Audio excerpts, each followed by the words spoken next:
ጴንጤ ቸርች ሄጄ የሆንኩትን ልነግራችሁ ነው። ምን ሆነ? ለቅሶ ነበር። ለቅሶ የማውቃቸው ሰዎች ወንድም አርፎ ነው። ግማሹ ህዝብ ኦርቶዶክስ ነው፣ ግማሹ ህዝብ ደግሞ የፕሮቴስታንት አማኝ ነው። ፕሮቴስታንት እምነት የሚከተሉ ናቸው።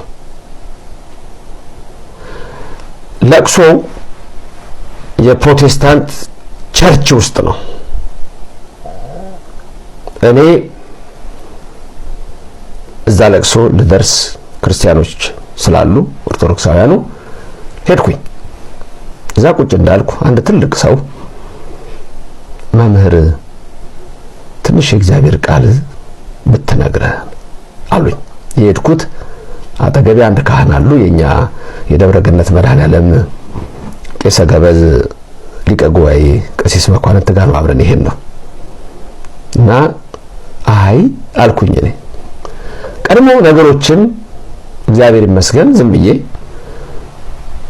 አውቃቸዋለሁ ምን ሊሆን እንደሚችል እና አይ አልኩት ያንን ወንድማችን ያን ሰው አይ እኔ እንኳን ለማስተማር እችላለሁ፣ ግን ፍቃድ መገኘት መጠየቅ አለበት ስል ሊቀ ጉባኤ ደግሞ አይ ትላንትና እኮ እኔና ሊቀ ብርሃናት መምህር ነህሚያ መተን አስተምረናል፣ ስለዚህ ምንም ችግር አይኖርም አስተምረናል። እነሱ እንግዲህ እኛ ካስተማርን አይ ለርሶም ይፈቅዳሉ አሉኝ ሊቀ ጉባኤ። አሁን እኔ እንዳልኳችሁ ነው።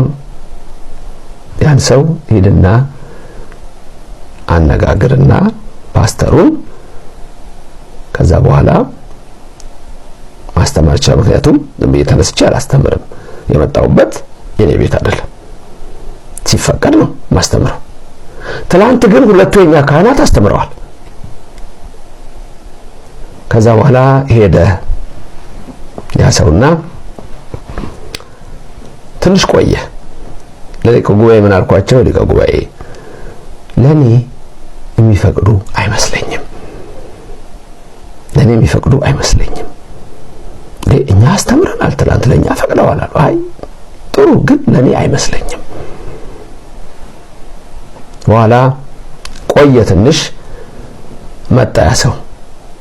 ያሳዝናል አለ። አይ ምን ነው አልኩት። አይ መጀመሪያ ላይ ቤተሰቦቹ ከፈቀዱ እኔ ምን ቸገረኝ አለ ፓስተሩ፣ እኔ ምን ቸገረኝ አለ። ከዛ በኋላ እዛ አንድ ዘመን ነበረችና እንዴ መምህር ዘበነ ናቸው አይደለ? ምን ችግር አለ? እግዚአብሔር ቃል የሚናገሩት ያስተምሩ አለች። እችም የምትለው ሴት የፕሮቴስታንት አማኝ ነች። በነገራችን ላይ ፕሮቴስታንቶች የተለያየ እንትን አላቸው፣ መልክ አላቸው።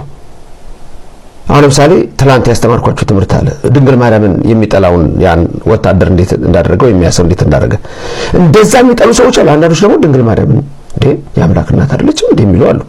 የድሮ ጴንጤና የአሁን ጴንጤ ይለያያል ብዬ ከዚህ በፊት ጀምሮ የምነግራችሁ ብዙ ነገሮች አሉት። እና አሁን እቺ የፕሮቴስታንት አማኝ ነች፣ ወይም በተለምዶ ጴንጤ ነው ጴንጤ ነችና እንዴ ያስተምሩ አለች፣ እዛው ቆማ ማለት ነው። ከዛ ከቤተሰብ ነች። ሌሎችም እንዴ ምን አለ ምናምን ሲሉ ፓስተሩ ለካ መጀመሪያ ያንን ያለው ቤተሰቦቹ ሰውየው ቤተሰቦቹን አይጠይቅም ብሎ ነው ሄዶ ስንቱን ይጠይቃል ለቅሶ ቤት። ግን እዛ ጋር ሰዎች ወዲያውኑ መልስ ሲሰጡ ይሄው እነሱ እኮ አሉ አልኩት አለ ፓስተሩ። አይ አያስተምርም፣ ምርዝበን አያስተምርም። ለምን የትላንት እነዛ ካህናት አስተምረው የለም? አይ እነዛ ያስተማሩት ትክክለኛ ትምህርት ነው። መምህር ዘበነ የሚያስተምረው ትምህርት ትክክል ትምህርት አይደለም፣ የሰውን አይምሮ ወደማይሆን ይለውጣል። አሃ ነገሩ እንደዚህ ነው። ሰው ደግሞ እንዴ እነሱ እኮ ካህናት እኮ ያሉት አንድ ደብር ነው፣ መምህር ዘበነ የደብሩ አለቃ ናቸው፣ ስለዚህ አብረው እኮ ነው ያሉት፣ አንድ አይነት ትምህርት ነው እኮ የሚያስተምሩት።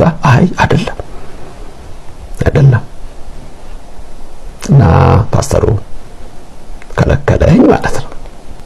በአብዛኛው የኔ ትምህርት እንዳይሰጥ ሰው እንዳይሰማ አይታችሁ እኮ ብዙ ጊዜ የሐሰት ትምህርት ነው የሚያስተምረው፣ የውሸት ትምህርት ነው የሚያስተምረው፣ ተረት ነው የሚያስተምረው።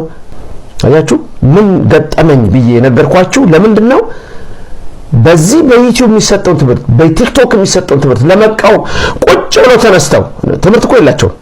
መምህር ዘበነ ዛሬ እንዲህ ያለ፣ አባ እንትና ዛሬ እንዲህ ያሉ፣ አቤት ዛሬ እንትና ተነስቶ ሊቀ ሊቃውንት ስምዐኮን እንዲህ ብለው ተናገሩ፣ አባ ገብረ ኪዳን እንዲህ ብለው ተናገሩ፣ መምህር ብርሃኑ አድማስ እንዲህ አለ፣ መምህር አበጋዝ እንዲህ አለ። ትችት ብቻ መልስ ለከሌ ትምህርት የላቸውም። ትምህርት ርዕስ የላቸው፣ ትምህርት የላቸው፣ ዕውቀት የላቸው። እንደው በሁሉ አይ ግድ የለም ሰው ይማረው፣ እናንተም ወቁት፣ ሌላውም ይማር። ኦርቶዶክሳውያኑ ግን ምን ያህል ዝግጁ ናችሁ ለመማር? አያችሁ ይሄንን አውቀን እንድንበረታ ፈልጋለሁ።